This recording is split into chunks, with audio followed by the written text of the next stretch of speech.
Yeah. I noticed at the events you don't drink, and you don't drink or smoke, right? I don't drink or smoke. No. You never have. No, I never have.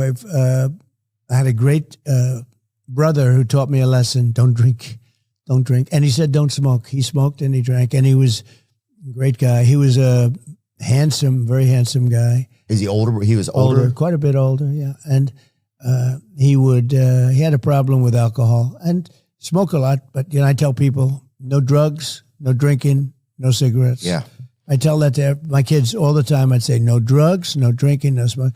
And it was tough. He'd always tell me, he'd say never. So he was, really old enough that you would look up to somebody, and I'd look up to him anyway. Did you admire him? Yeah, I admired so much about him. He had so much going. He had the look.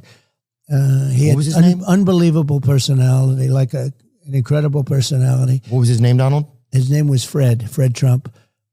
And he had a problem with alcohol. He got addicted to it because they say alcohol is tougher than drugs to get off of. I don't know if you've ever heard that. I'm in recovery, actually. I've been in recovery, so like most of the last 10 years. From alcohol? From drugs and alcohol. So which is worse? For me, drugs is the problem, but if I have a drink, then it's tougher for me to prevent myself from getting it sets off a chain. Yeah. But which is harder to quit? I've heard alcohol is harder to quit than drugs, if that makes sense. I don't know. Oh, yeah. I mean, I can only imagine because it's probably more readily available. And it's social, and you're sitting and everyone's drinking and all. Yeah, rarely do you go to a dinner and everybody's eating Xanaxes or something, for appetizers. Usually people are having like a mint julep or something a little fancier, Negroni I just learned about. Right. But yeah. So you have a problem with that then? Yeah. Oh, wow. It's been in my family. My family, it's like, yeah. Can you stay away from it? Yeah, I've done a good job. I mean, so how long have you been off? I go to recovery meetings. I've been off most recently a little over 2 years. Do you ever go back on? Yeah, I've had stints where I go back on and you don't control it. It's tough. It goes downhill pretty quick. No kidding. So you think it's going to be easy. You think you're controlling it.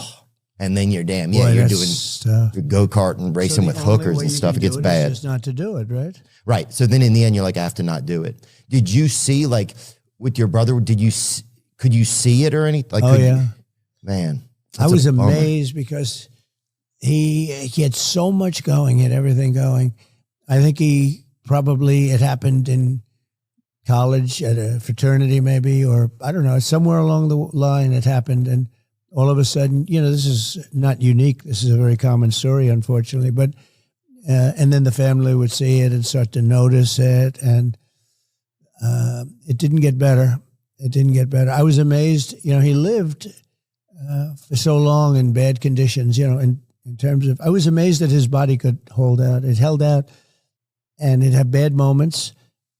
But his body was unbelievably strong that it could withstand this. Yeah, it's a body. Your body's just so resilient. Yeah. Do you remember the last time that you saw him or spent with him? I do, and I'm sorry to ask you about it. Is it all right? Yeah, no. It's the reason it's good talking about it is it might help other people. If it helps one other person, it's worth the conversation. Frankly. We talk about that stuff a lot on our podcast. Yeah. A lot of our audience struggles or has struggled with alcoholism, addiction, intimacy disorders, all types of stuff, So it's like it's pretty kind of normal conversation. But, the interesting thing is, and I tell people, so I never had a cigarette and I've never had a glass of alcohol. And my brother was incredible. He would tell me, because he knew he had a problem, and he'd say, don't ever drink, don't ever smoke. He'd always add smoking because he did smoke a lot, which is, not very healthy. But he'd say, don't ever drink, don't ever drink. He'd tell me every time I said, don't ever drink, because he knew he had this addiction. And I never had a glass of alcohol. Never, ever did I have a glass of alcohol because of him.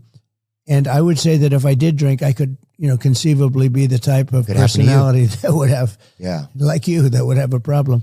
But I never had. And the only thing I say to people is, if too late for the people that you're talking about, but if you don't drink, you don't miss it. I mean, I don't even think about alcohol or right. Anything. It's not a part of your world. I don't think about cigarettes. I don't think about any of that.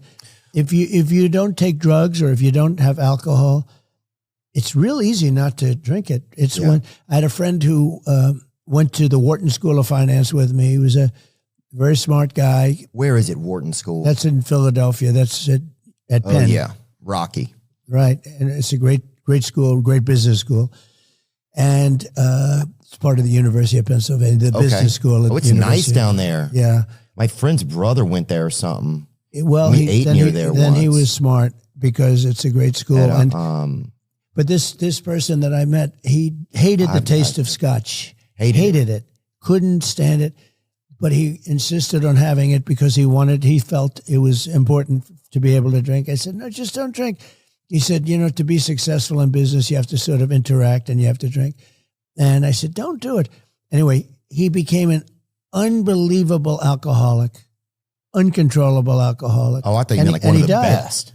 Yeah, and he died. He was but he hated the taste of Scotch.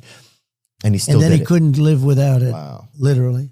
Well, I think I notice a lot of like in the recovery rooms and stuff, it's a lot of people that they're missing something inside of them. And so they take on like, so they want to try and fill it up with something else. Yeah. Do you remember the last time you spent with your brother?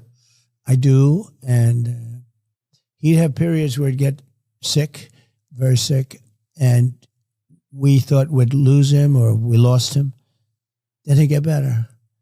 And that happened 5 or 6 times. I mean, you thought you lost him. And then he got better.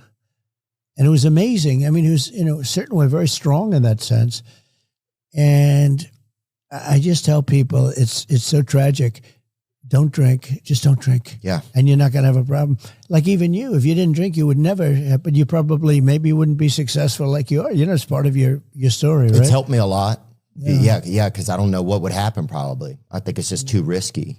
It is risky. What's something that you miss about him, or what's something that you miss about him, Fred? Well, he was wise in a sense. I mean, think of it.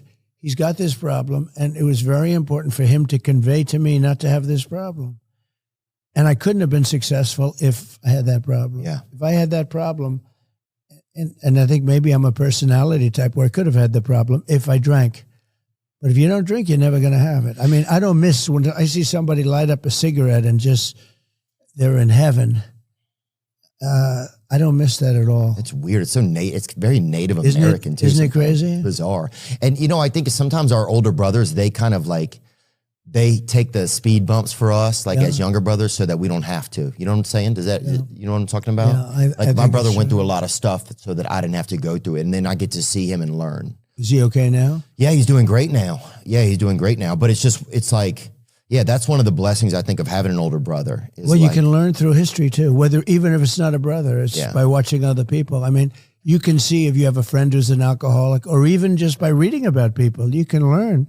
Oh, yeah. It doesn't necessarily have to be a brother, but in this case, it was very personal. It was a brother, and I learned not to drink, and I learned not to smoke cigarettes. Now, I don't know that I would have smoked cigarettes. I probably would have drank.